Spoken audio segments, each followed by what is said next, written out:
ke waktu. Sampai kami ada di bulan Desember di tanggal 4 ini Tuhan. Ini karena penyertaan dan perlindungan Tuhan. Engkau Allah Immanuel. Terima kasih untuk kesempatan yang kesekian kalinya lagi Tuhan.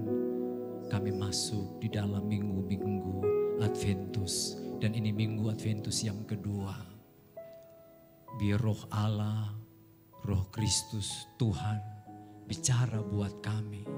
Sehingga kesempatan-kesempatan hidup yang Tuhan izinkan kami jalani dan kami lalui. Kami terus dalam penyertaan Allah Immanuel. Dan kami berjalan di dalam koridornya Tuhan. Waktu terbaik Tuhan untuk kami mau mendengarkan keinginan hati Tuhan buat kami. Mari bicara buat kami Tuhan dalam tuntunan roh-Mu. Sehingga setiap kata dan kalimat yang diseberangkan dapat menjadi berkat buat kami. Ada lahan hati yang baik untuk firman Tuhan tertabur. Dan menghasilkan bukan saja 30 atau 60 tapi 100 kali lipat. Dan nama Tuhan dimuliakan melalui hidup kami. Pakai hamba-Mu yang menjadi alat dalam tangan Tuhan untuk menyampaikan apa yang menjadi keinginan hati-Mu. Urapi, kuduskan, dan hanya Tuhan yang dimuliakan di sore hari ini dalam jam pemberitaan firman Tuhan. Dalam nama Yesus Kristus Tuhan, kami siap dengar sabda-Mu. Haleluya. Amin. Baik, puji Tuhan, silakan dulu kembali. Shalom. Salam sejahtera buat kita semua yang dalam kesempatan sore ini Tuhan masih izinkan kita ada dan berkumpul berbuat bakti buat Tuhan di dalam minggu Adventus yang kedua. Terima kasih buat Bapak, Mama Gembala yang memberi saya kesempatan untuk sore ini berbagi firman Tuhan dalam kebaktian sore hari ini. Kita sedang menunggu, sedang menanti kedatangan Tuhan. Dan ini sudah berulang-ulang kali disampaikan, diterangkan, dijelaskan oleh Bapak Gembala. Kita sedang menunggu kedatangan Kristus yang kedua kali. Dan dalam menunggu kedatangan Tuhan itu kita harus selalu siap sedia. Selalu berjaga-jaga. Jadi pokok pikiran sore ini, pokok pikiran dari tema besar kita. Berjaga-jaga menantikan kedatangan Tuhan. Ini pokok pikiran yang sederhana, yang mudah untuk kita ingat. Dan arah dari pemberitaan firman Tuhan ini kita paham. Bahwa yang kita tunggu itu Raja Kemuliaan. Dia Tuhan di atas segala Tuhan.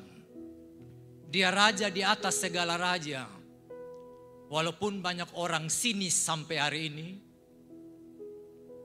Dengan bertanya-tanya, dengan kesan mengejek. Dari dulu juga bilang Tuhan semua datang. Sekarang sonde tahu datang-datang.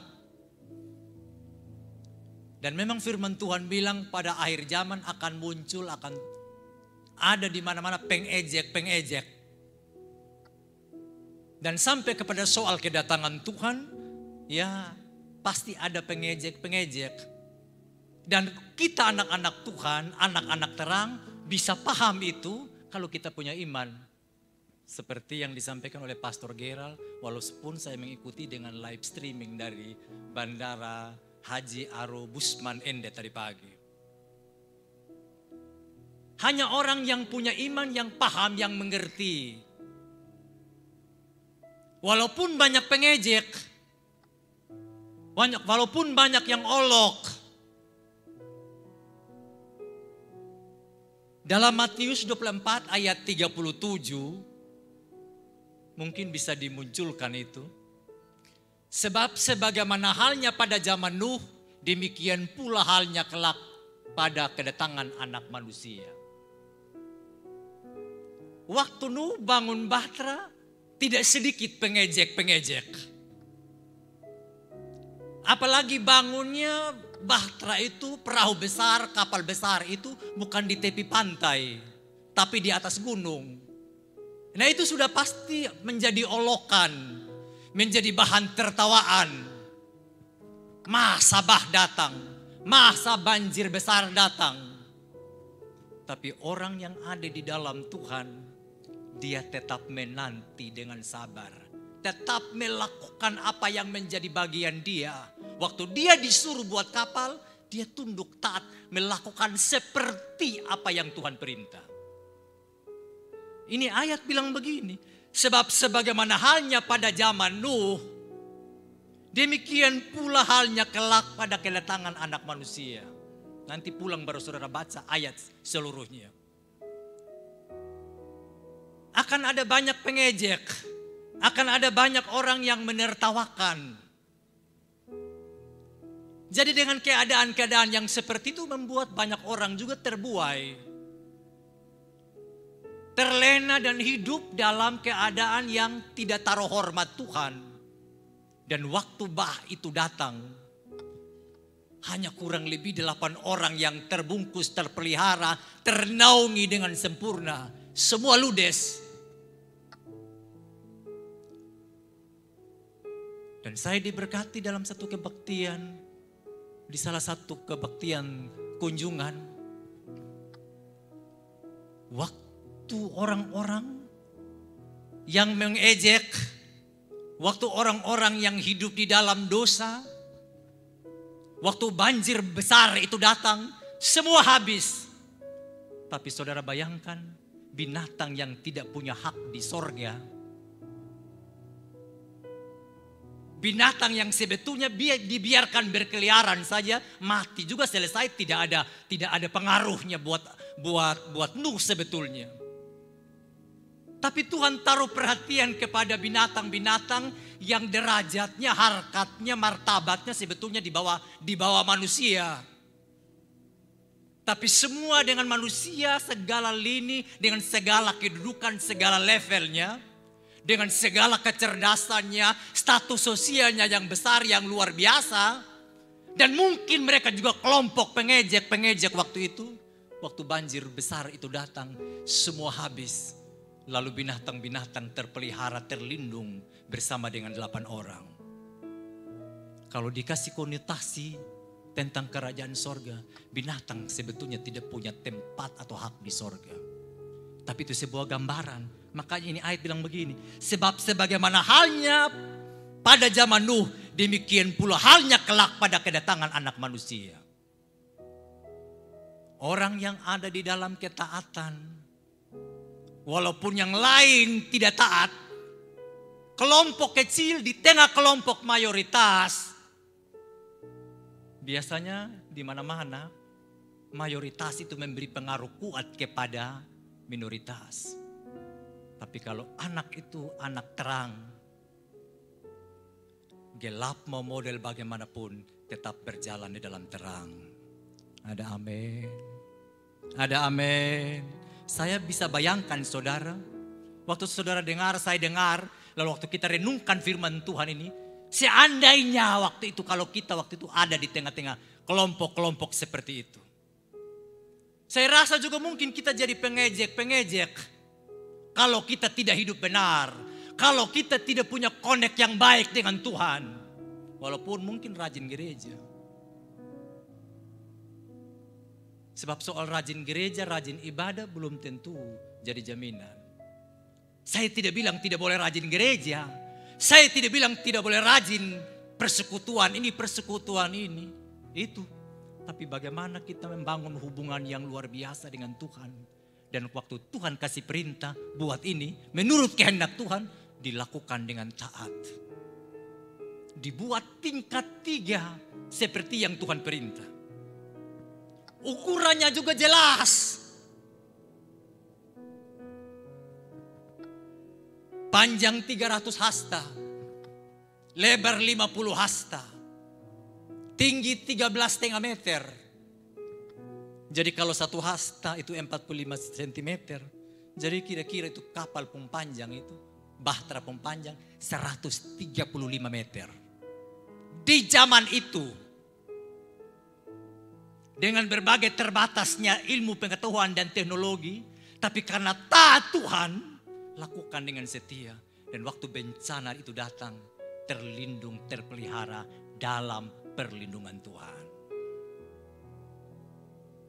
Desain tata letak kapal diatur begitu rupa. Tidak ada sungut-sungut. Belum atur satu persatu ternak, satu persatu binatang. Kalau ternak mungkin mudah diatur, tapi kalau binatang atau hewan, ternak itu kan hewan yang sudah dibudidaya, hewan yang sudah diatur untuk dijinakkan. Tapi kalau hewan liar, saya tidak bayangkan waktu itu dia tuntun satu persatu. Ada berapa pasang yang haram, ada berapa pasang yang tidak haram. Tapi mari kita berjaga-jaga. Matius 24 ayat 42 Tuhan Yesus bilang begini. Karena itu. Matius 24 ayat 42. Karena itu. Berjaga-jagalah sebab kamu tidak tahu pada hari mana Tuhanmu datang. Jadi berjaga-jaga. Berjaga-jaga di sini bukan seperti kita berdiri di muka pintu atau jaga itu pintu supaya pencuri jangan masuk. Mungkin juga seperti itu. Tapi ada beberapa yang saya mau sampaikan. Maksud dari kata berjaga-jaga buat kita sore ini. Pertama Tesalonika 5 ayat 4 sampai 6. Arti atau maksud dari berjaga-jaga tidak tidur seperti orang lain tidur. Jadi tidur rasa-rasa. Jadi bukan tidur seperti orang lain tidur begitu tapi tidak ada rasa-rasa. Tidur tapi rasa-rasa. Tetapi kamu saudara-saudaraku, kamu tidak hidup di dalam kegelapan. Sehingga hari itu tiba-tiba mendatangi kamu seperti pencuri. Karena kamu semua adalah anak-anak terang dan anak-anak siang. Kita bukanlah orang-orang malam atau orang-orang kegelapan. Sebab itu baiklah jangan kita tidur. Jangan kita tidur seperti orang lain, tetapi berjaga-jaga dan sadar. Sebab itu baiklah jangan kita tidur seperti orang-orang lain. Dong pun cara tidur. Tetapi berjaga-jaga dan sadar. Seperti kalau orang mau terbang.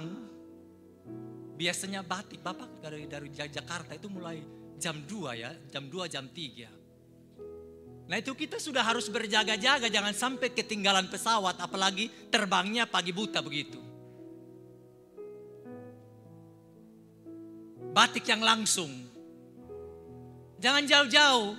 Saya kan yang lalu hari Kamis terbang ke Ende. Menuju ke Bajawa sebetulnya. Karena Bajawa cuaca bandara Bajawa kurang bersahabat. Jadi lewat Ende. Itu terbang jam 6 lewat. Terbang jam 6 lewat saya sudah mulai berasa-berasa, mulai bangun jam 4 lewat. Sebab kalau tidak berjaga-jaga tidur terus seperti orang lain tidur. Orang lain tidur mungkin bangun jam 6, jam setengah 7 baru berkemas-kemas mau jalan ke kantor. Tapi ini karena yang namanya mau berangkat jangan sampai ketinggalan pesawat. Dengan tujuan untuk kebutuhan atau pekerjaan yang sekuler, yang lahiria, yang tidak berkaitan dengan selamatnya saya atau tidak. Saya akan berusaha semaksimal mungkin untuk bangun lebih awal. Dan check in sesuai jam check in. Jadi berjaga-jaga yang dimaksud di sini tidak tidur seperti orang lain tidur.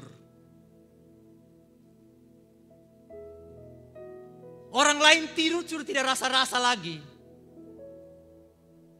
Saking nyenyak, saking sono.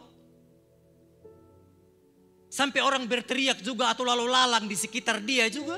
Sampai orang memberi peringatan juga mungkin dibuat alarm supaya dia bangun. Toh juga dia tidak bangun.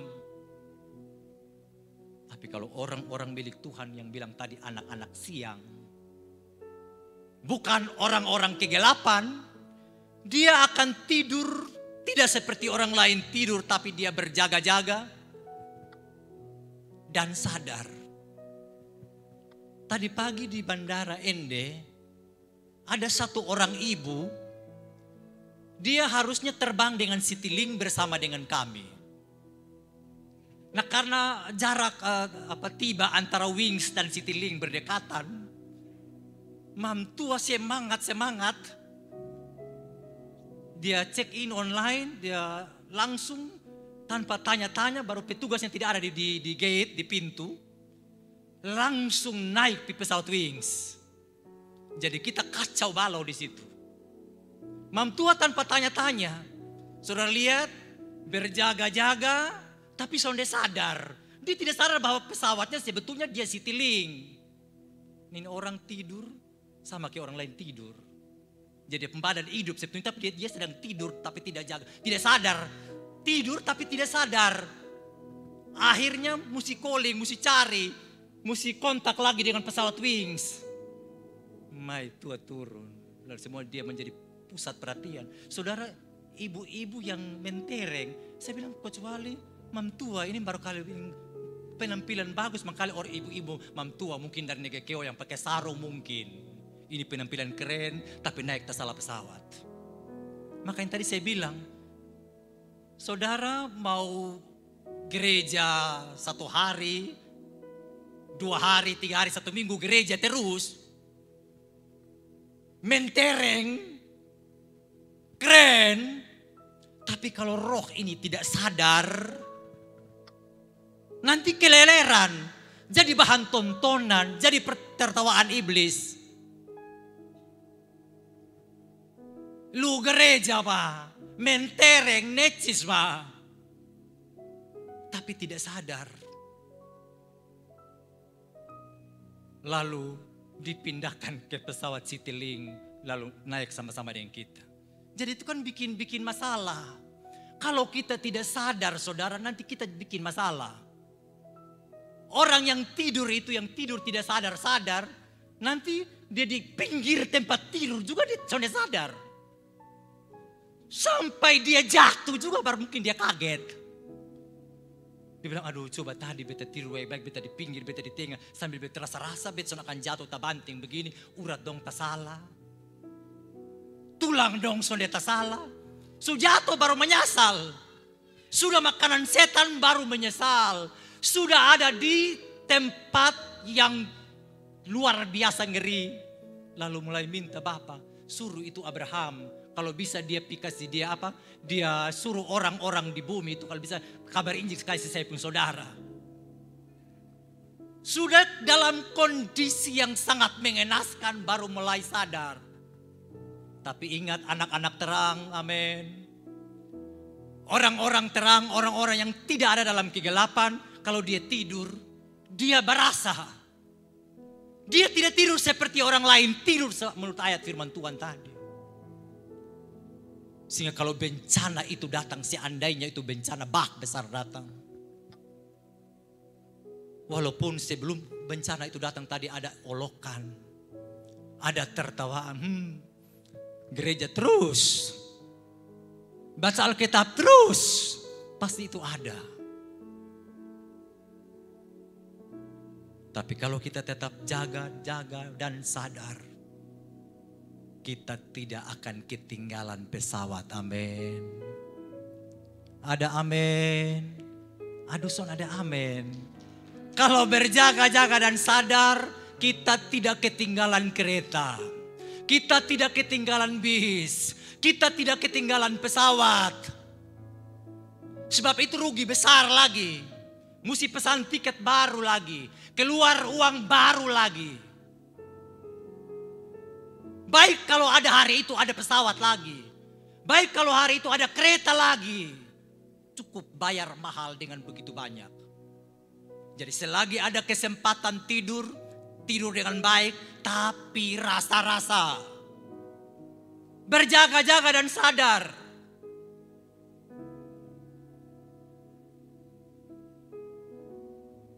Sama kayak satpam atau orang yang ada di tukang jaga ronda malam. Dia tidur tapi dia mesti rasa-rasa juga. Kita mungkin yang biasa sering-sering bawa lari anak, bawa lari mama, bawa lari orang tua, bawa lari saudara di IGD. Itu dokter-dokter jaga di IGD dong mengantuk juga. Memang dong nanti akan tidur. Perawat, suster, bidan. Tapi mereka juga tidur rasa-rasa. Dorang tidak akan berlaku tidur seperti mereka tidur di rumah mereka. Waktu di IGD, waktu di rumah sakit, mereka akan tidur tapi berupaya nanti jangan sampai ada pasien yang darurat, ada pasien yang emergensi, pasien yang butuh ini, yang ganti infus karena mungkin infusnya mau habis. Itu sadar dan berjaga-jaga dan sadar model seperti itu. Jadi tidak terbiasa dengan kebiasaan banyak orang.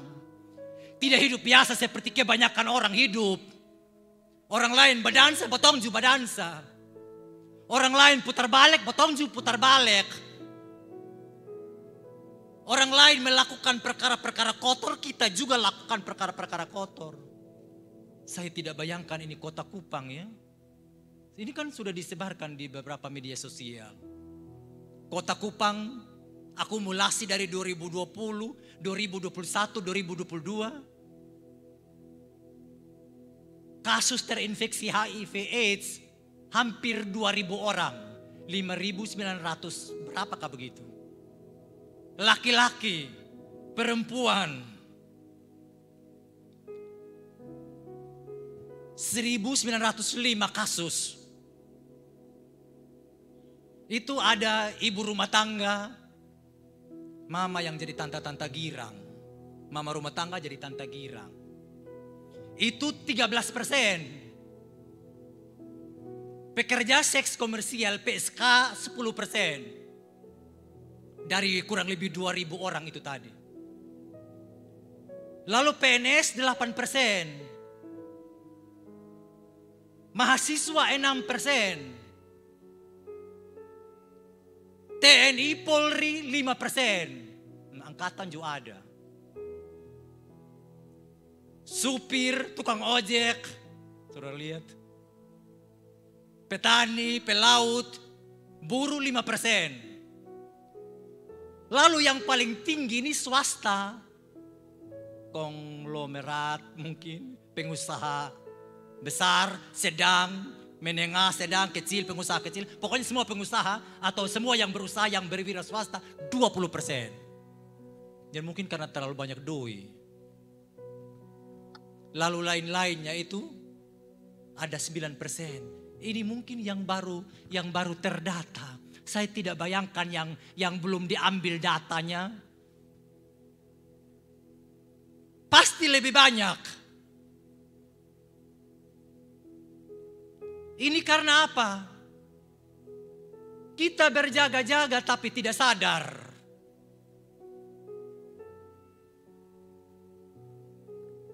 Jaga-jaga sampai tidak sadar bahwa bunuh orang itu tidak boleh. Apalagi sudah mengerti hukum. Waktu jadi sekolah polisi kan pasti ada hukum yang diajar. Berjaga-jaga mungkin bersiap sebagai seorang perwira. Sebagai seorang jenderal. Tapi tidak sadar. Nah ini tadi kehidupan seperti layaknya kehidupan di saat pada zaman Nuh.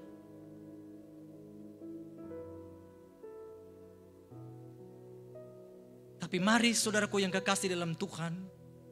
Kita jadi orang-orang yang tidak tidur seperti orang lain. Roma 13 ayat 11 sampai 12 bilang begini. Roma 13 ayat 11. Hal ini harus kamu lakukan. Karena kamu mengetahui keadaan waktu sekarang yang makin tambah bobrok seperti ini. Kota Kupang, kota Kasih, gereja muka belakang, kiri kanan semua. Yaitu bahwa saatnya telah tiba bagi kamu untuk bangun dari tidur. Ini miris, kantong Kristen, bangun dari tidur. Sebab sekarang keselamatan sudah lebih dekat bagi kita. Daripada waktu kita menjadi percaya. Hari sudah jauh malam. Telah hampir siang. Sebab itu marilah kita menanggalkan perbuatan-perbuatan kegelapan. Dan mengenakan perlengkapan senjata terang. Mari yang ada dalam ruangan ini, mungkin bahkan yang nonton, yang mendengarkan kebaktian ini secara online. Sampai sejauh mana pemberitaan firman Tuhan ini ditangkap dan didengar. Mari kita orang-orang yang ada di tengah kota yang katanya kota kasih. Yang di dalamnya ada anak-anak Tuhan. Sangat menyedihkan, mungkin dengan pakai bahasa yang sedikit tajam, sadis. Kurang lebih 2.000 orang terinfeksi HIV AIDS. 1.905 kasus dalam 3 tahun ini. Apa gereja sedang tidur?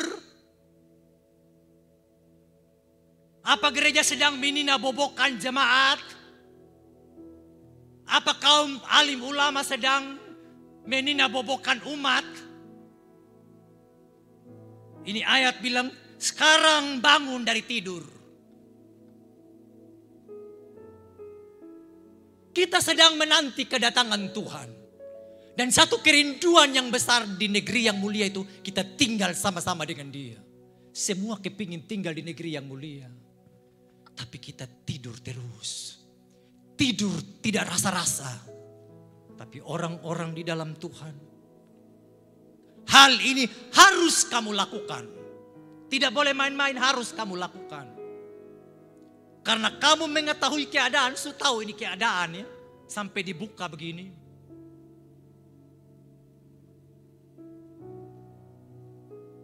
Pendeta omong tajam dari mimbar, dibilang pendeta garang. Hamba-hamba Tuhan sedang menyampaikan supaya kita menjadi orang-orang yang ada di dalam Tuhan. Sebab sia-sialah ibadah kita. Sia-sialah kekristenan kita. Sia-sia kita dibilang gadis. Tapi gadis yang bodoh. Gadis itu 5 gadis bijaksana dan 5 gadis bodoh. Itu gambaran dari gereja. Bukan gambaran dari orang kafir. Sebab mereka semua bawa pelita. Orang-orang yang pernah terpercik terang, menikmati terang.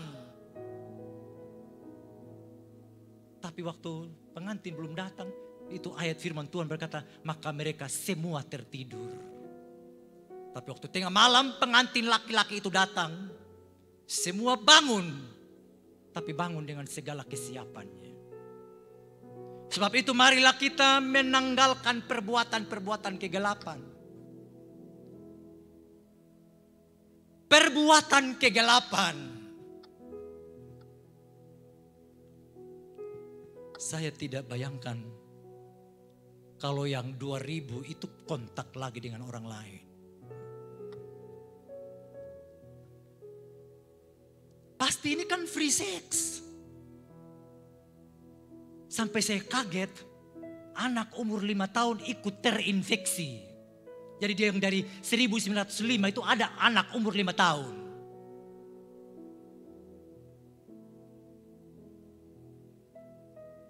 Itu artinya orang tuanya terinfeksi. Perbuatan kegelapan di tengah kota yang terang benderang, omong Tuhan. Di mana-mana omong Tuhan. Di mana-mana bicara Tuhan. Waktu saya baca itu kiriman-kiriman seperti itu, saya bilang aduh sedih. Tidak sedikit. Begini banyak ini. Saatnya telah tiba bagi kamu untuk bangun dari tidur. Jadi berjaga-jaga. Arti berjaga-jaga dari yang pertama, jangan tidur seperti orang lain tidur. Kalau kita tidur, kita rasa-rasa. Kita sadar.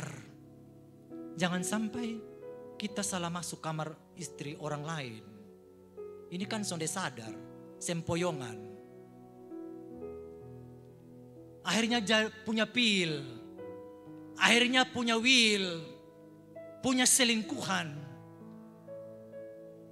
Sampai di instansi-instansi pemerintah, mau swasta, segala macam, semua ini ada. Ini tadi TNI, Polri, PNS juga saudara bayangkan. Ibu rumah tangga,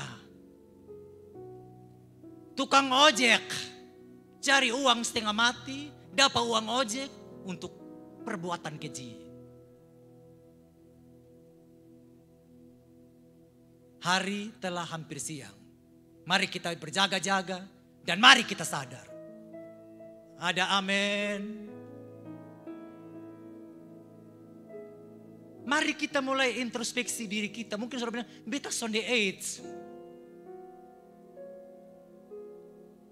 Tapi jangan sampai ada penyakit. Penyakit rohani yang perlu disembuhkan. Mungkin dia tidak sembuh tapi menginfeksi orang lain.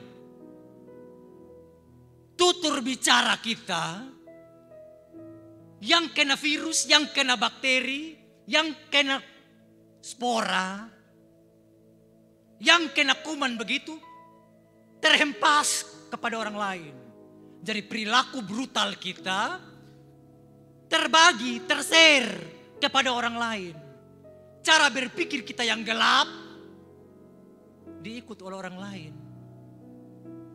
Karena hari-hari baku dekat, jadi virus, bakteri, kuman semua yang tidak baik dari hidup kita mulai transfer kepada orang lain. Akhirnya ikut membahayakan orang lain. Tapi ini ayat bilang, mari saatnya sekarang sudah harus untuk bangun dari tidur. Yang kedua, arti dari berjaga-jaga itu sungguh-sungguh mempersiapkan seluruh kehidupan kita. Itu Matius 25 tadi yang saya singgung. Tentang gadis-gadis yang bodoh dan gadis-gadis yang bijaksana.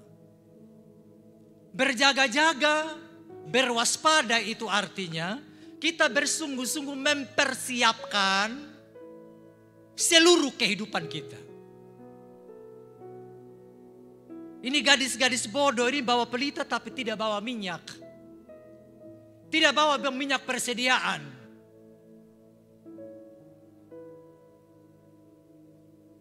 Coba Matius 25 ayat 10 sampai 13. Akan tetapi waktu mereka sedang pergi untuk membelinya, datanglah mempelai itu dan mereka yang telah siap sedia masuk bersama-sama dengan dia ke dalam ruang perjamuan kawin, lalu pintu ditutup.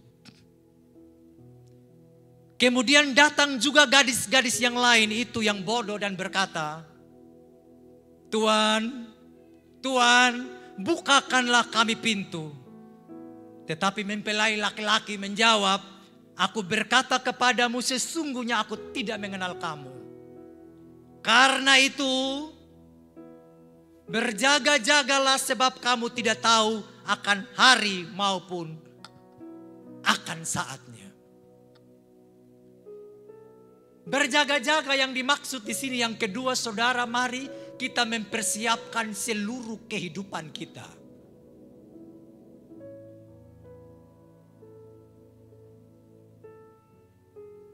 Lima gadis bijaksana mempersiapkan segala sesuatu. Sebab dia tidak tahu persis kapan pengantin laki-laki itu datang. Jadi sambil dia bawa pelita, dia sedang mempersiapkan minyak. Jangan-jangan nanti di tengah malam atau hampir pagi, jangan sampai pelita saya padam dan harus ada minyak persiapan. Tapi wanita-wanita, gadis ya, yang bodoh punya pelita tapi tidak punya minyak persediaan. Jadi waktu tengah malam pengantin laki-laki itu datang, dompung pelita mulai redup-redup, mulai padam. Lalu mereka mulai minta, kasih bosompu minyak sedikit. Tapi yang bijaksana bilang, karmana beta mau kasih. Sebentar kami juga akan kehabisan. Kami mau untuk persiapan buat nanti pesta bersama dengan pengantin laki-laki. Kami mau pesta bersuka cita bersama-sama dengan mempelai laki-laki. Kalau bisa kamu pergi belanja, pergi beli di penjual minyak. Lalu ketika mereka pergi ke tempat penjual minyak, mempelai laki-laki itu datang. Dan mempelai laki-laki itu datang, langsung dia tutup pintu. Dia soalnya tanya, tadi bosong berapa orang?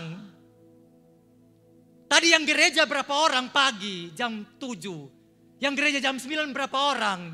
Yang gereja tengah minggu berapa orang? Kamu tadi yang datang persekutuan berapa orang? Yang ikut menunggu berapa orang? Tuhan tidak tanya itu. Dia tutup pintu, lalu masuklah mempelai laki-laki dengan 5 gadis yang bijaksana itu. Mereka bersuka cita bersama-sama dengan mempelai. Sukacita yang tidak pernah mereka rasakan. Karena mempelai itu datang, pasti suasananya pasti suasana yang luar biasa.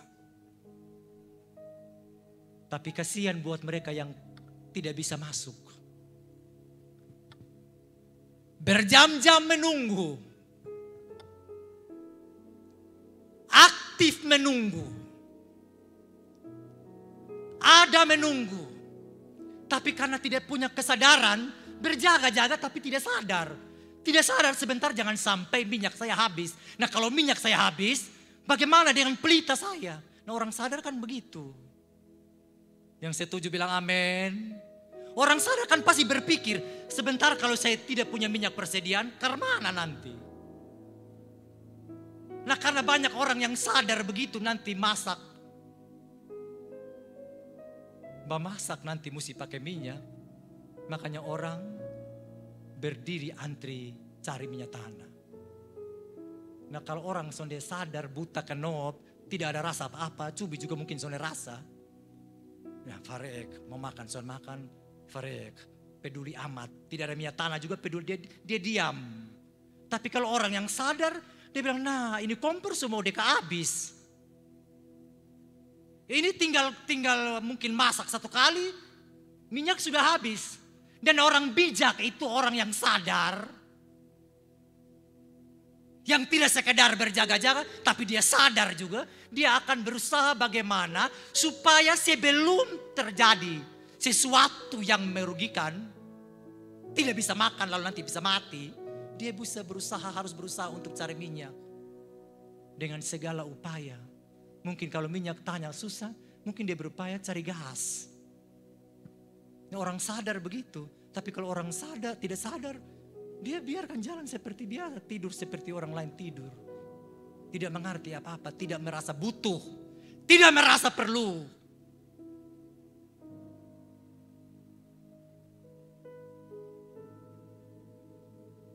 Ini gambaran dari orang-orang milik Tuhan yang tahu terang, tadi yang saya bilang. Yang pernah dengar firman Tuhan. Yang pernah dikasih mengerti tentang Tuhan. Yang pernah mengalami lawatan Tuhan. Gadis, gambaran dari gereja. Gambaran dari orang percaya yang pernah disentuh Tuhan. Yang pernah dijamah Tuhan. Yang pernah mengalami lawatan Tuhan. Tersapu bersih. Tapi karena tidak diisi lagi, tidak dibersihkan lagi terus, tidak dikasih makan terus rohnya. Bapak Gembala pernah sampaikan, sudah tersapu bersih begitu, dibiarkan begitu, nanti 7 setan datang lagi rufuk kasih habis dia. Karena merasa sudah bersih, merasa sudah disentuh Tuhan, merasa pernah dilawat Tuhan. Tapi karena tidak punya minyak persediaan, sebagai gadis yang sebetulnya nanti ini pesta ini potong sonde tahu tengah malam kah, hampir pagi kah, atau pesta sampai pagi kah, apakah minyak harus perlu dipersiapkan? Dia tidak pikir begitu. Nah kalau orang yang sadar, apalagi dia tidak tahu kapan mempelai laki-laki itu datang, dia harus mempersiapkan diri. Mau tetap menyala, kita butuh tuntunan dan pimpinan Roh Kudus. Ada amin. Kita tidak akan kuat untuk bertahan dengan kekuatan teologi kita. Ada berapa banyak yang pernah jadi rektor lalu mualaf. Rektor sekolah teologi ya, saya tidak omong yang sekolah sekuler. Itu kurang gelar kah? Tidak cukup sekolah kah? Tapi kita bisa bertahan karena kita tidak tahu kapan mempelai laki-laki itu datang. Kita butuh Roh Kudus. Setiap kali gembala atau hamba Tuhan bilang, mari rindukan kepenuhan Roh. Sebab tidak ada guna kalau kita ikut ibadah-ibadah Adventus begini, tapi kita tidak paham. Kita bisa bertahan berdiri di tengah kesukaran. Tadi nyanyian sebelum firman Tuhan, mungkin ada nyanyian tentang kesukaran, ada pergumulan. Nah, kita bisa bertahan begini kalau ada kekuatan Roh yang luar biasa di luar kekuatan kita yang memampukan kita untuk tahan berdiri.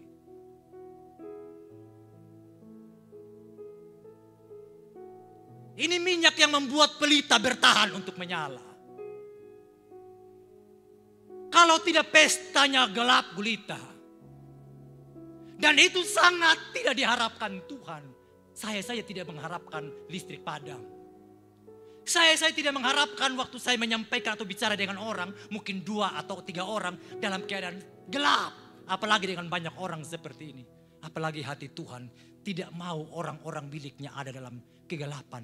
Tapi pesta dalam sukacita yang meriah. Dalam suasana yang penuh dengan kemuliaan Tuhan. Pertemuan itu pertemuan yang manis.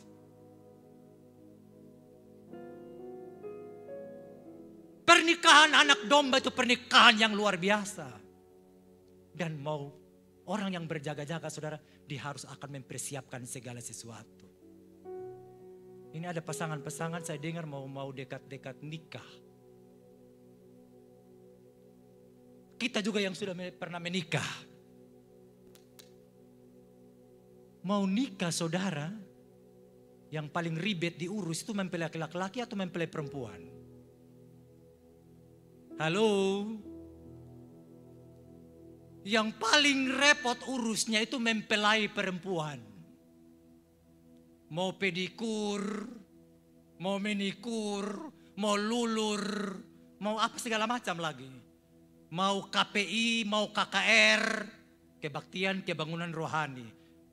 Kebaktian penyegaran iman. KKR itu kalau keriting rebonding. KPI keriting paksa ion. Mau datang gereja saja saudara. Ini ada saya pu istri di sini. Itu baru mau datang gereja atau pesta. Itu catok dong sudah colok di mana-mana. Baru mau datang gereja. Ngomong itu juga kan tidak berdosa. Tidak apa-apa. Yang penting jaga, sadar jangan sampai itu kena strom. Merugikan banyak hal. Dia sakit, pasti mesti ada yang jaga lagi di rumah sakit. Buang kerja yang lain lagi. Ada amin.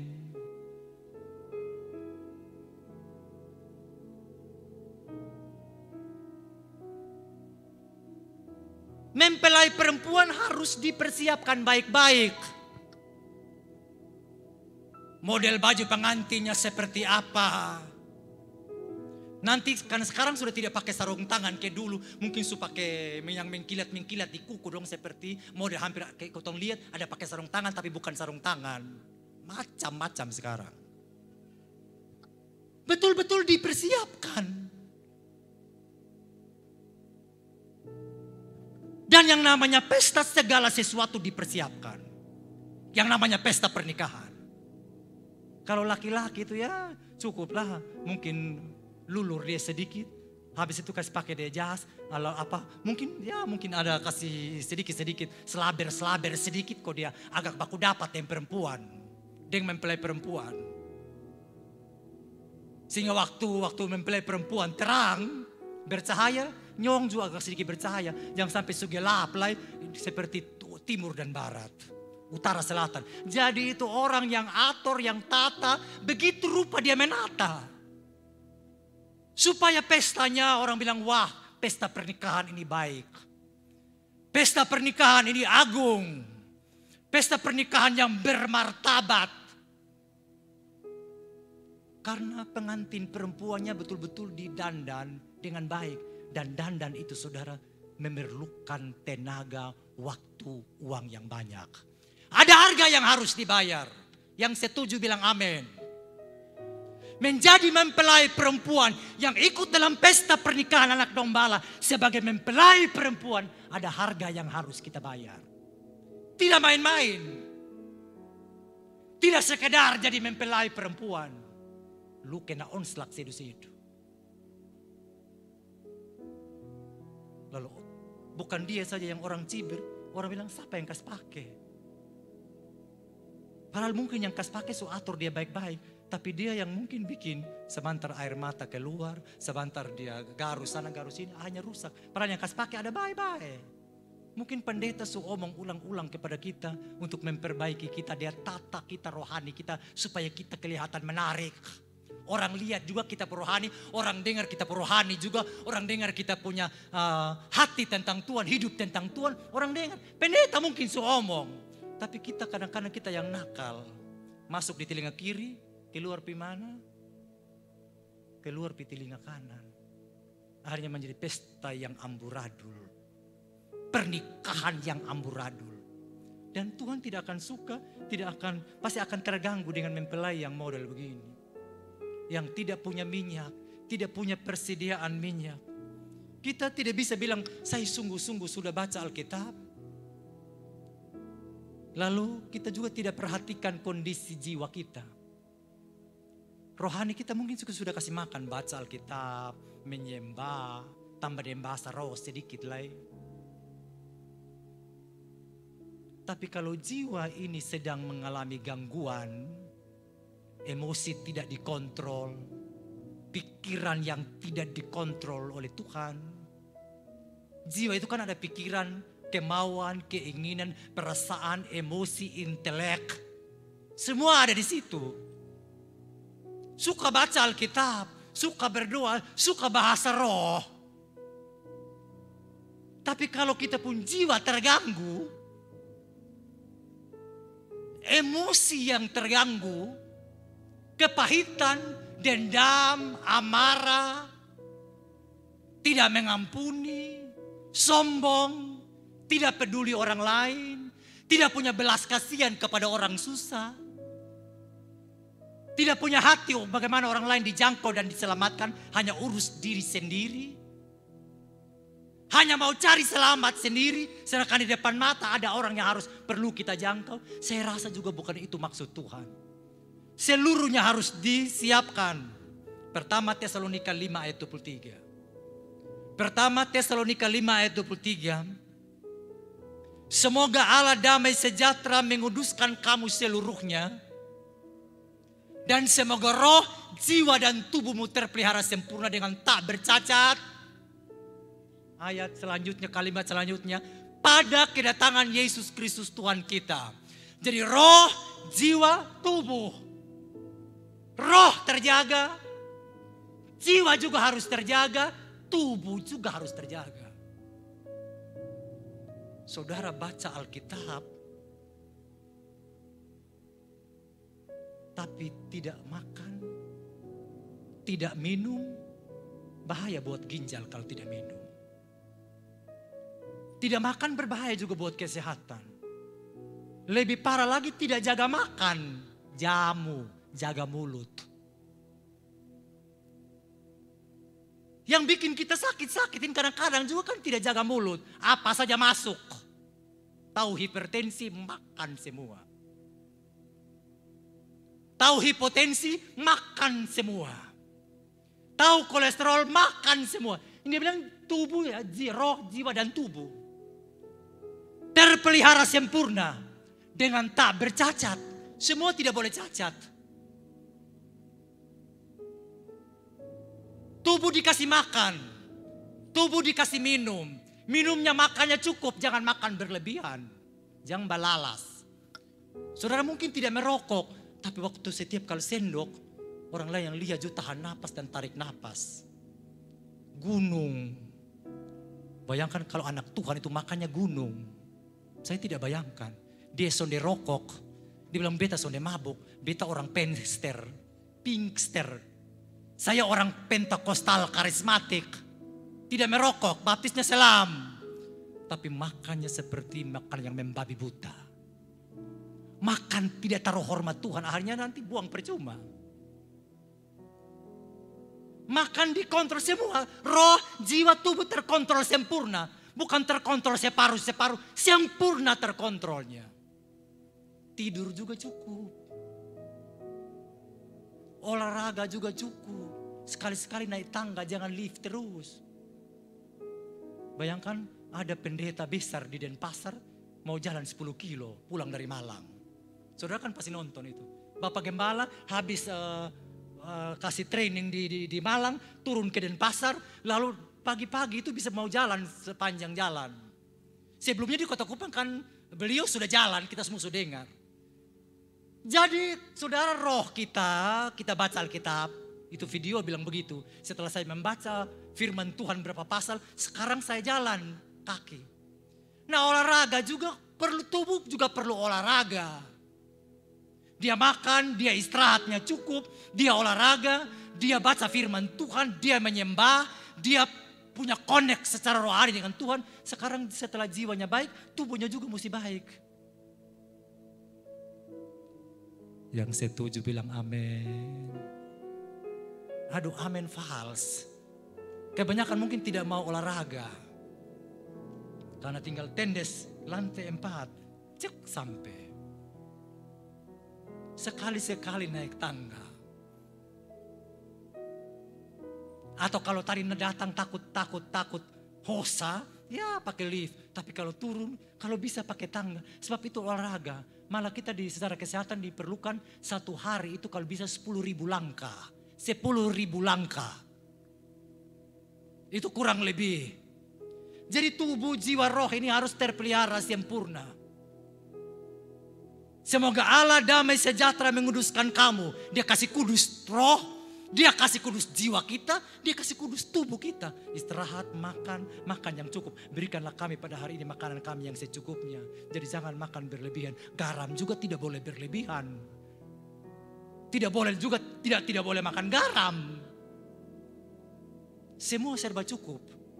Pengantin kalau pakai cukup mama kalau pakai pas-pas, botol yang lihat juga, wow, sejahtera.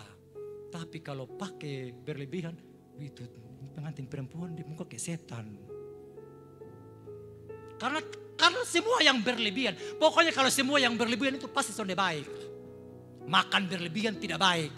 Tidur berlebihan tidak baik. Olahraga berlebihan juga tidak baik. Semua yang lebih-lebih tidak baik. Jadi berjaga-jaga arti yang kedua adalah mempersiapkan segala sesuatu dengan baik. Dan waktu pengantin laki-laki itu datang, kita ada dalam kepenuhan roh. Sehingga waktu tekanan datang, kesukaran mungkin mengantuk. Semua mengantuk, tertidur. Semua mengantuk. Karena situasi dan keadaan mungkin kita tertidur menurut Matius 25. Tapi waktu kita bangun, kita sigap. Karena kita punya minyak persediaan. Ada Roh Kudus yang bisik kita. Nathan bangun sudah. Nathan baca Alkitab sudah. Nathan kalau bisa gerakan-gerakan tangan. Nathan kalau bisa naik-naik tangga sedikit. Nathan kalau bisa lu turunan darah tinggi. Papa, mama, kakak semua tuh mati karena darah tinggi. Hati-hati. Mungkin Roh Kudus bicara begitu. Ada roh yang menolong kita. Ada roh yang memperingatkan kita. Ada roh yang menginsafkan kita. Mungkin terlalu jauh kalau omong tentang dosa. Tapi tadi contoh kasih ingat kita makan. Tadi saya kasih ingat saya punya anak yang bungsu ini. Rambut sebegini bagus. Karena dia lihat dia mama catok. Mama catok sambeta juga. Saya bilang jangan. Nanti pigmen rambutnya rambut sebegini bagus. Soalnya pakai doi lain. Nanti setrika lagi sendiri pigmennya keluar. Pigmen rambut keluar. Kecuali keriting ya kok KPI sudah atau KKR. Supaya rohnya bangkit kembali karena dengan KKR. Ada amin. Mari bersungguh-sungguh jangan sembrono. Jangan kedagingan kita umbar. Rakus kita umbar. Makan baku rampas seperti tidak pernah makan. Pakaian yang pantas.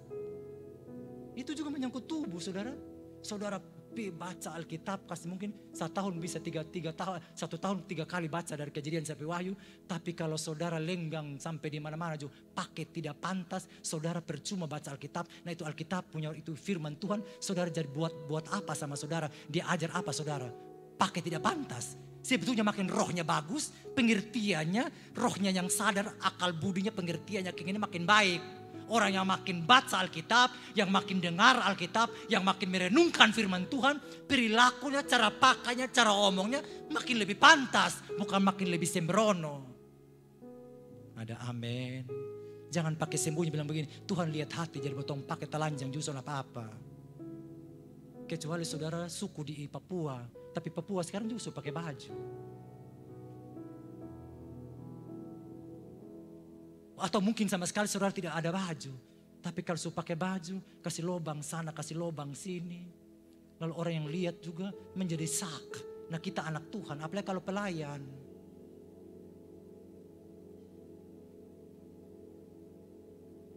Yang ketiga, sedikit lagi saya mau berhenti saudara. Sudah 6:24. Berjaga-jaga itu waspada terhadap kita makan, masalah materi. Lukas 12 ayat 15. Lukas 12 ayat 15. Berjaga-jaga itu waspada terhadap kita makan.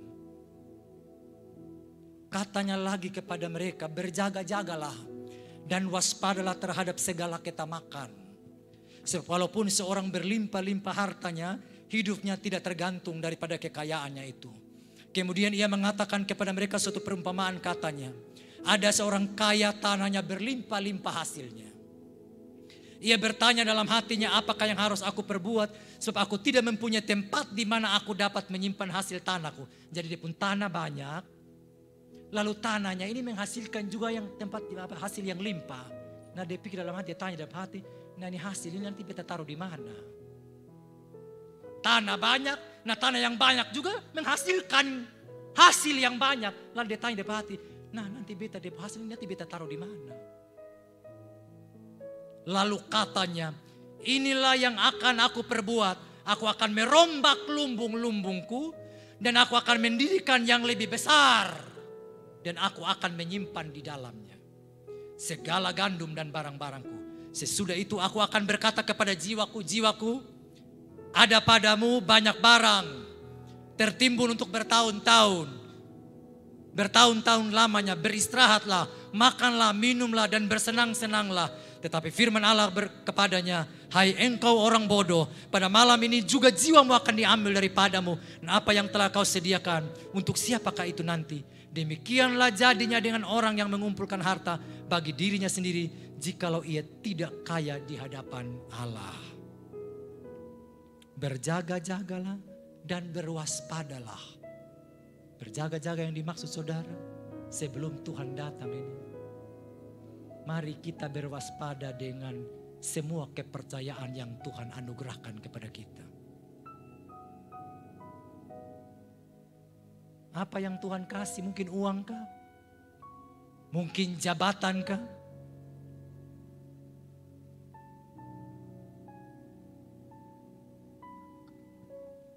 Orang tamak itu saudara dipikir hanya uang, uang, uang.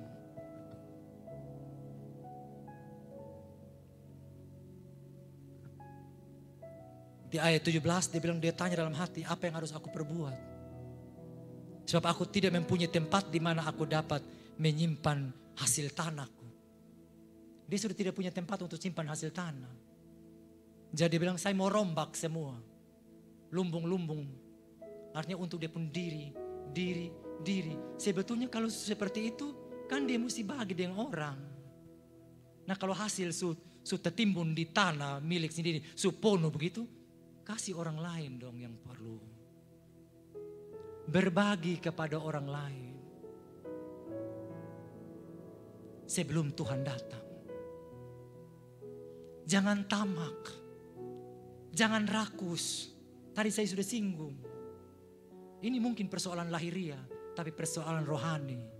Mari kita sebelum Tuhan datang, bagi sesuatu yang rohani kepada orang lain. Supaya orang lain tidak dalam keadaan mati kelaparan. Bisa paham, amin? Jangan sampai saudara kita mati kelaparan. Jangan sampai kakak, adik, sepupu, suami atau istri kita mati dalam keadaan kelaparan. Hanya karena kita mau timbun, mau rombak kita punya lumbung sendiri, lumbung-lumbung gandum kita. Lalu tidak coba berbagi kepada orang di sekitar kita. Lalu bilang, jiwaku sekarang bisa makan, bisa minum, bisa bersenang-senang. Hanya untuk dia pun diri. Hanya untuk dirinya tapi tidak coba untuk bagi buat orang lain. Kalau ini mungkin bicara tentang bagi sesuatu, makan minum kepada orang lain. Tapi mari saya bilang, mari kita kasih sesuatu yang rohani buat orang lain. Tidak peduli agama apa dia. Omong saja tentang Tuhan. Apalagi sekarang media sosial orang sudah pakai. Ngomong tentang Tuhan. Sampaikan tentang Tuhan supaya semua orang dengar tentang Tuhan. Saya sudah ulang-ulang kali bicara, sampaikan. Setiap kalau saya tugas, saya bilang Tuhan, saya punya nyawa ini antara hidup dan mati, saya ada di atas pesawat mungkin sekitar 60 menit atau 70 menit atau 55 menit atau 50 menit. Saya tidak mau buang-buang kesempatan seperti ini. Lalu kalau saya tiba di tempat tujuan, lalu saya tiba dengan keadaan selamat. Lalu nanti waktu saya ada di kelompok tani, saya ada di kelompok ternak. Lalu saya hanya biasa-biasa saja, Tuhan taruh saya hati yang menyampaikan sesuatu tentang Tuhan buat orang-orang di sana. Saya tidak peduli agama apapun dia. Seberapa saya masih hidup, Tuhan kasih kesempatan hidup. Apalagi saya harus tinggalkan keluarga, saya tinggalkan istri, anak-anak. Lalu saya ada di langit ini yang tidak tahu kalau namanya jatuh pasti mati. Mungkin sedikit peluang hidup. Tapi kalau saya ada, saya turun di tempat tujuan. Tuhan kasih saya kesempatan untuk omong Tuhan kepada orang-orang yang saya temui. Ada amin.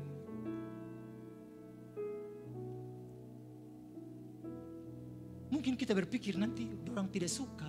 Tapi sebetulnya saudara, mereka sedang merintih membutuhkan sesuatu di dalam kita. Saudara tahu kalau orang Flores, pasti saudara tahu. Itu campuran agama-agama. Kelompok-kelompok penerima bantuan juga campur dari banyak agama. Tapi kalau saya ada di situ, Tuhan, saya mau untuk jadi berkat menyampaikan sesuatu. Sebab ini saya bisa dari satu tempat ke tempat, mau ada yang jurang, ada yang langgar kali, ada yang begini. Hanya untuk diantar bantuan kepada kelompok ternak. Ini bantuan yang hanya sebatas untuk perut ini tercukupi. Tapi ada kesempatan yang harus kita sampaikan. Saya tidak pernah bayangkan kalau nanti mereka, walaupun mereka agama lain, tapi mereka bisa punya hati karena rasa haus. Mereka juga butuh untuk didoakan. Mereka butuh untuk dikonseling. Mereka butuh untuk mendapatkan sesuatu yang rohani. Jadi mari saudara, kita jangan sampai timbun. Kita rombak lumbung-lumbung kita hanya untuk kita. Ini malam-malam yang baik buat kita semua. Yang namanya berjaga-jaga sebelum Tuhan datang. Jangan sampai kita hanya mempersiapkan segala yang lahiria. Ini dengar baik-baik ya. Mohon dimaafkan. Kita kalau bilang Natal, kita pun sibuk minta ampun mau menyimpan ini, mau menyimpan itu. Baik juga. Menyimpan sana, menyimpan sini sampai sakit nanti.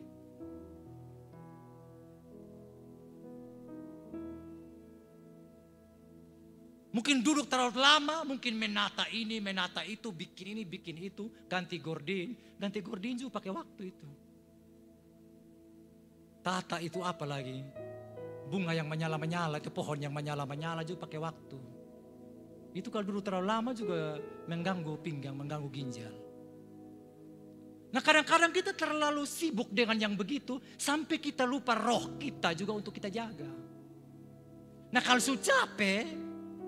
sudah capek saudara, nanti kalau kau mulai korek, lu jangan korek beta pun gila, artinya dia sedang gila. Kalau su capek. Saudara, Natal pertama itu datang dalam kesederhanaan, bukan dalam kemewahan. Sederhana di palungan, tapi dalam sukacita yang besar. Ini mesti dengar baik-baik. Nah kita ini dalam kemewahan, su capek, hanya nanti meruak sana, meruak sini. Marah sana, marah sini, karena nanti pokoknya itu lantai jangan kotor sedikit, karena tamu mau datang.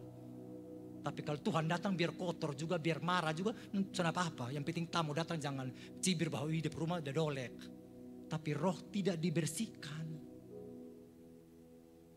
Dalam kesederhanaan, tapi dalam sukacita yang besar, damai sejahtera, penuh dengan kemuliaan. Makanya kita dihimbau dalam merayakan Natal, dalam kesederhanaan, tapi dalam suasana sukacita, keakraban, kekeluargaan, taruh hormat Tuhan. Bukan pesta pora yang berlebih-lebihan. Bukan mabuk yang berlebih-lebihan. Nanti saudara lihat, ini kantong Kristen nanti kalau Natal ini seperti apa. Kan tidak mengerti substansi kedatangan Tuhan. Dia datang tidak di istana. Datang ke dalam kesederhanaan. Datang dalam keadaan kemiskinan supaya kita yang miskin diperkaya. Yang tak bermartabat supaya bermartabat. Yang terbuang jadi orang yang terpilih. Tapi kita bikin makin tambah rusak pengorbanan Tuhan. Mari saudara, ini sungguh-sungguh mari. Sebagai anak-anak Tuhan, saya mau kita harus menjadi orang yang beda. Jangan timbun untuk diri sendiri. Kalau ada, bagi buat orang lain. Ini waktunya sebetulnya masa-masa begini. Kalau dulu kita gereja ini suka kirim pakaian-pakaian layak pakai. Sekarang saudara punya uang, Bapak Gembala bilang saudara punya 1.000, 2.000, berapa saja, taruh di misi. Kita berbagi, waktunya untuk berbagi. Sebab itu teladan dari Tuhan, dia kasih anaknya. Supaya kita yang mati bisa hidup, yang miskin diperkaya. Jadi yang miskin, yang terbuang, yang tak terjangkau kita bisa jangkau. Seperti tema khotbah, tema kita misi, kita kebaktian misi. Yang tak terjangkau dijangkau. Yang hilang dibawa pulang. Yang belum selesai pekerjaannya diselesaikan. Nah ini mari berbagi. Bagi yang baik. Jangan timbun sendiri. Yang terakhir, yang keempat saya mau berhenti. Waspada terhadap ajaran sesat. Saya baca saja ayatnya. Lalu kita tundukkan kepala. Waspada terhadap ajaran sesat. Matius 7 ayat 15 sampai 18. Waspadalah terhadap nabi-nabi palsu yang datang kepadamu dengan menyamar seperti domba, tetapi sesungguhnya mereka adalah serigala yang buas. Dari buahnya lah kamu akan mengenal mereka. Dapatkan orang memetik buah anggur dari semak duri atau buah ara dari rumput duri. Demikianlah setiap pohon yang baik menghasilkan buah yang baik. Sedangkan pohon yang tidak baik menghasilkan buah yang tidak baik. Tidak mungkin pohon yang baik itu menghasilkan buah yang tidak baik. Ataupun pohon yang tidak baik itu menghasilkan buah yang baik. Mari kita tundukkan kepala.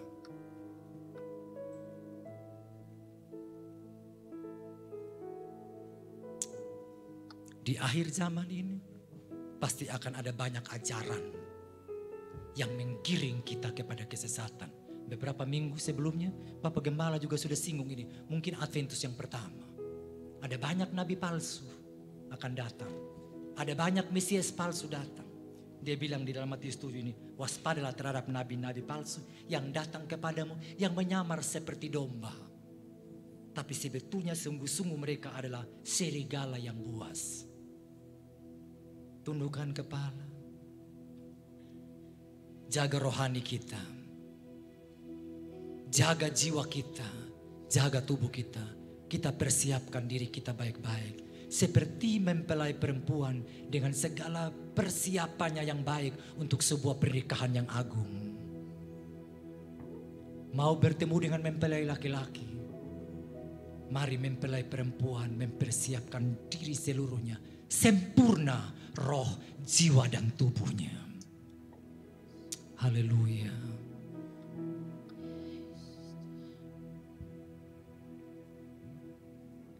Mari kita bangkit berdiri. Saya mau kita nyanyikan Sing I Love You Lord. Bilang sama Tuhan, saya sayang Engkau Tuhan. Saya nyanyi, saya cinta Engkau. Dan biar rohmu tuntun hidup saya, tuntun jiwa saya, tuntun tubuh saya dan roh saya untuk berjalan di dalam Tuhan. Singing I love you Lord. Singing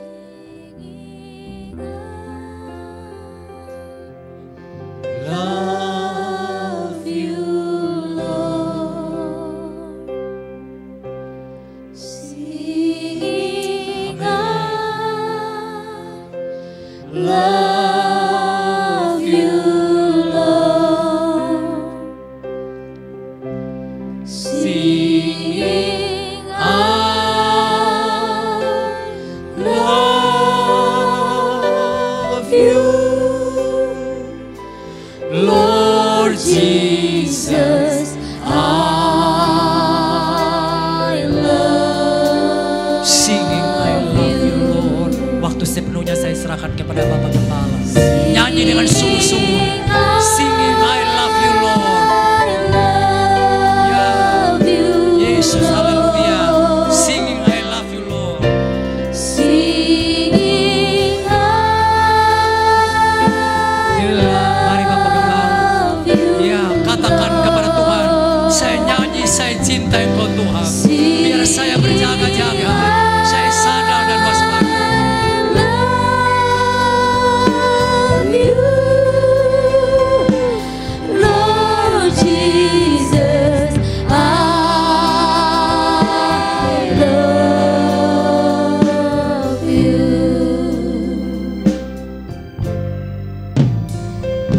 In moments like this, I sing out the song.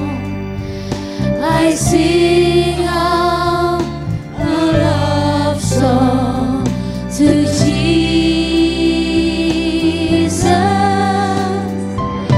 In moments like this, I lift up my hands. I lift up my hands to the Lord, singing, I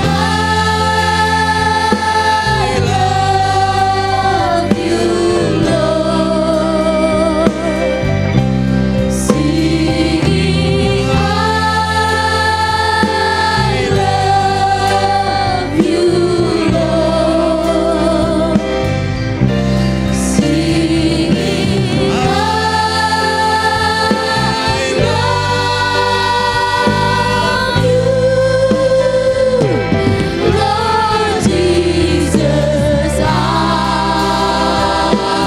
love. Singing I love you Lord. Singing, I love you, Lord. Singing, I love you, Lord. Singing, I love you,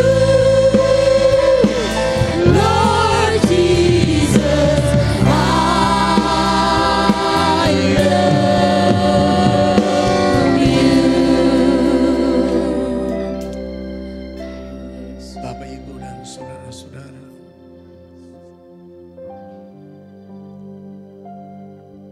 saya percaya firman Tuhan yang disampaikan mendapat tempat di hati kita. Watch, beware, and realize. Berjaga-jaga, waspada, dan sadar. Berjaga-jaga tanpa waspada dan sadar, kita akan buang waktu dengan tidak bermakna.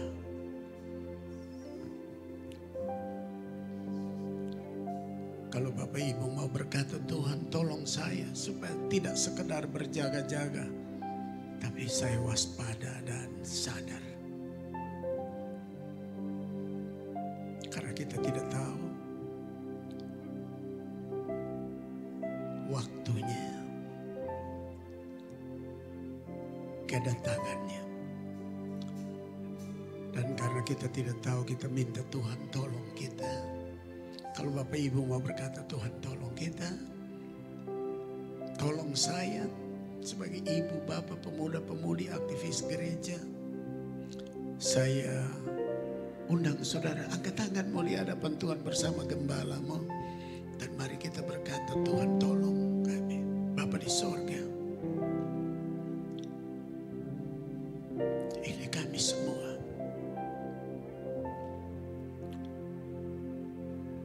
Tonight, you remind us about what's beware and realize. Engkau kasih ingat kami untuk berjaga-jaga, waspada dan sadar. Karena kami tidak tahu when you coming in second coming to pick up all of us. Kapan engkau datang untuk menjemput kami dalam kedatangan kedua pulang ke surga. Biar kami sadar dan kami waspada. Kami sadar tentang kekeliruan, kesalahan, dosa dan perbuatan-perbuatan yang tidak benar, dan kami siap untuk meninggalkannya. Sehingga kalau engkau datang malam ini atau besok atau minggu depan, kami menjadi orang-orang yang sudah siap sedia untuk itu. Terima kasih Tuhan, engkau dengar doa pribadi kami masing-masing. Sebagai imam, kadim dan abdi Allah, menyerahkan tiap kami dalam tangan-Mu. Biar di minggu Adventus yang kedua hari ini, kami semua makin berkobar-kobar dalam waspada dan kesadaran yang tinggi. Dan membenahi hidup kami untuk kedatangan-Mu. Sebab itu sesuatu yang pasti. Hanya kami tidak tahu apa di waktu pagi, malam, di waktu tengah malam, atau di hari besok atau minggu depan. Karena kami tidak tahu, ajar kami untuk berjaga, waspada, dan sadar apa yang perlu kami bikin beres. Terima kasih Tuhan Yesus. Ini hidup kami, dan hamba taruh semua dalam tangan-Mu. Berkati hamba-Mu Pak Nathan yang sudah menjadi berkat buat kami pada sore hari ini. Berkati dia dalam pekerjaan, dan berkati dia sebagai pelayan Injil. Berkati dia sebagai suami dalam keluarga dan di dalam rumah tangganya. Semua kami Engkau berkati, pakai kami. Dalam nama Yesus Tuhan kami sudah berdoa. Semua kita yang percaya, mari sama-sama kita berkata, amin, amin, amin. Berikan dulu sanjungan terbaik, terbaik, terbaik, terbaik bagi Tuhan Yesus Kristus. Haleluya, haleluya. Silakan duduk. Baik, puji Tuhan, kita sudah diberkati dengan kebenaran firman Tuhan. Saatnya kita mempersiapkan persembahan kita, dan bagi yang melayani saya silahkan.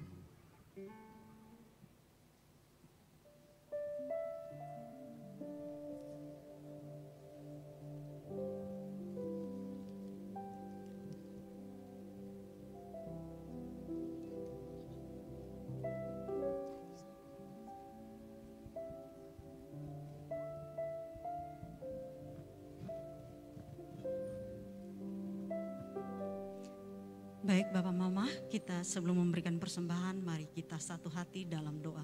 Kita berdoa. Bapa di sorga, kami bersyukur buat kesempatan yang baik ini Tuhan. Kami sudah mendengarkan kebenaran-Mu Tuhan. Biarlah firman-Mu terus hidup dalam hidup kami Tuhan. Bapa di sorga, tiba saatnya sebagai tanda ucapan syukur kami akan memberikan persembahan kami. Baik persembahan perpuluhan maupun persembahan hidup kami seutuhnya kami berikan kepadamu Tuhan. Biar kami Tuhan memberi dengan hati yang tulus dan hati yang sukacita. Dalam nama Tuhan Yesus kami siap memberi. Haleluya, amin. sambil memberi, kita dengar beberapa pemberitahuan. Pertama, pesta Natal kita akan berlangsung tanggal 22 Desember jam 5 sore. Kebaktian kita setelah tinggal 2 minggu Adventus, tanggal 24 sore ada kebaktian sambut Natal, 25 Desember kebaktian Natal, sedangkan didahului tanggal 22 adalah pesta Natal. Kita usahakan supaya di minggu-minggu dan hari-hari sisa tutup tahun kita semua makin bergairah bagi Tuhan. Kalau tahun bertukar, kiranya hidup kita juga bertukar dari lama menjadi baru. Yang berikut disampaikan kepada kita semua, kalau kita ingat sejumlah orang di sekeliling kita atau dalam jemaat atau gereja-gereja desa yang perlu kita bantu. Pertama, 2 gereja yang sedang kita bangun. Satu di Oemova, sekarang sudah pembangunannya kerjanya cukup cepat karena jemaat dan pendetanya kerja bakti, betul-betul kerja keras. Jadi kap batu sudah selesai. Tukang kap yang mengerjakan kap besi mulai sudah mempersiapkannya untuk kita harap kalau bisa menjelang Natal dan kebaktian ganti tahun mereka berbakti bukan lagi di Dirus Hujan, sebab sudah 3 bulan ini mereka ada di bawah tenda dan tenda yang kita kirim sudah mulai robek-robek. Dan mereka berbakti berdiri di atas tanah yang berlumpur. Dan kita harap cepat di atap, walaupun gedung gereja yang panjang 25 meter kali 11 atau 10 meter itu. Walaupun belum selesai tapi dipasang atap supaya mereka berbakti di tempat yang sedikit nyaman. Juga pembangunan kita di Waitalo Sejahtera Land. Kita harap bangunan yang bisa tampung 2.000 sampai 3.000 orang itu bisa selesai. Fondasi sudah slope, tiang-tiang sudah, tiang besi sudah berdiri dan sekarang akan dilanjutkan lagi. Jadi kalau kita tergerak untuk berikan buat pembangunan gereja, sekecil apapun rupiah saudara sangat berharga, sangat berarti. Taruh di amplop, tulis ini untuk pembangunan. Lalu juga buat pekerjaan misi kita, gereja termasuk gereja satu-satunya di Nusa Tenggara Timur yang mendukung misi nasional dan misi internasional, di mana kita kirim dana secara teratur tiap minggu dan tiap bulan untuk misi, membantu hamba-hamba Tuhan yang bekerja di tempat susah sulit. Bila kita tergerak untuk itu juga silakan lakukan dengan honest heart, dengan hati yang tulus dan jujur kepada Tuhan. Lalu pesta Natal kita juga, kalau saudara tergerak mau kasih uang untuk pesta Natal, silakan Anda berikan. Lalu sudah dihimbau lewat grup, ada pakaian yang saudara sudah lama tidak pakai di rumah, sepatu, pakaian baru lama, kumpul di gereja. Kita akan salurkan kepada mereka yang membutuhkan daripada simpan-simpan di rumah kan. Lalu hanya lihat-lihat saja lalu tidak pakai. Apalagi saudara pakai lalu saudara bilang, tidak cocok. Ada cocok buat orang lain di sana. Buku-buku buat anak-anak sekolah juga boleh kumpul. Sepatu-sepatu boleh kumpul. Lalu sembako pun boleh kumpul karena kita akan berikan kepada mereka. Saya harap sudah terkumpul sebelum 1 minggu sebelum hari Natal supaya dikirim segera kepada mereka yang memerlukan dan membutuhkan. Baik, adakah yang baru pertama kali datang dalam kebaktian ini? Bila ada tolong angkat tangan yang baru pertama kali saja. Ada? Tidak ada. Baik. Yang berhari ulang tahun ingin didoakan boleh datang di depan. Mari kita bangkit berdiri. Dan karena kebaktian kita ini pagi, kebaktian pertama, kedua, ketiga itu diikuti oleh seluruh dunia. Mereka ikut secara online, daring, dan streaming. Jadi saya sebagai gembala mesti menyapa mereka. Dear friends, hold the word in Europe, in Middle East, in Africa, Asia, Australia, New Guinea, and Hong Kong, and United States, where already you join us in the Sunday service this evening. We believe you get blessing and be blessed. And we ask you, pray for us in New Covenant Assemblies of God in Jalan Jenderal Soeharto 25, King City, Kupang, so that we become multiply in members and in spiritual. Thank you for your praying, and meet you again in the Adventus Sunday in next Sunday. God bless you. Mari kita nyanyi Presley Blessing.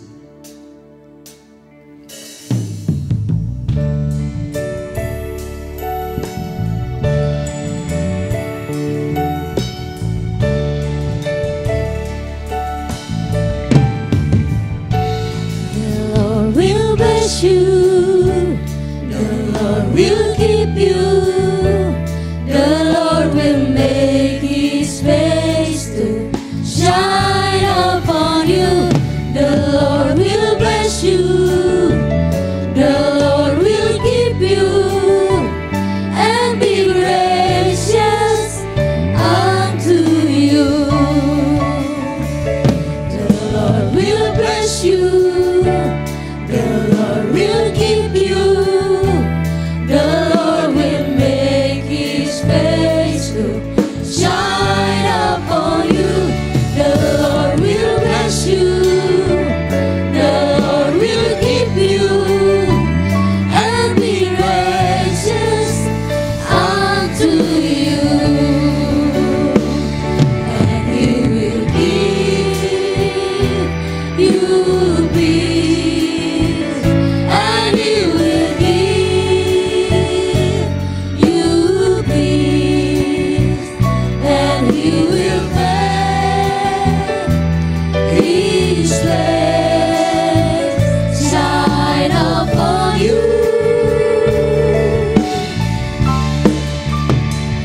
And He will give you peace.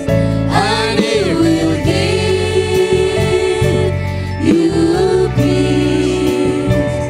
And He will turn His face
Kami berdoa, biar Engkau dirus alur bajak kami semua dengan lemak dan embun dari sorga.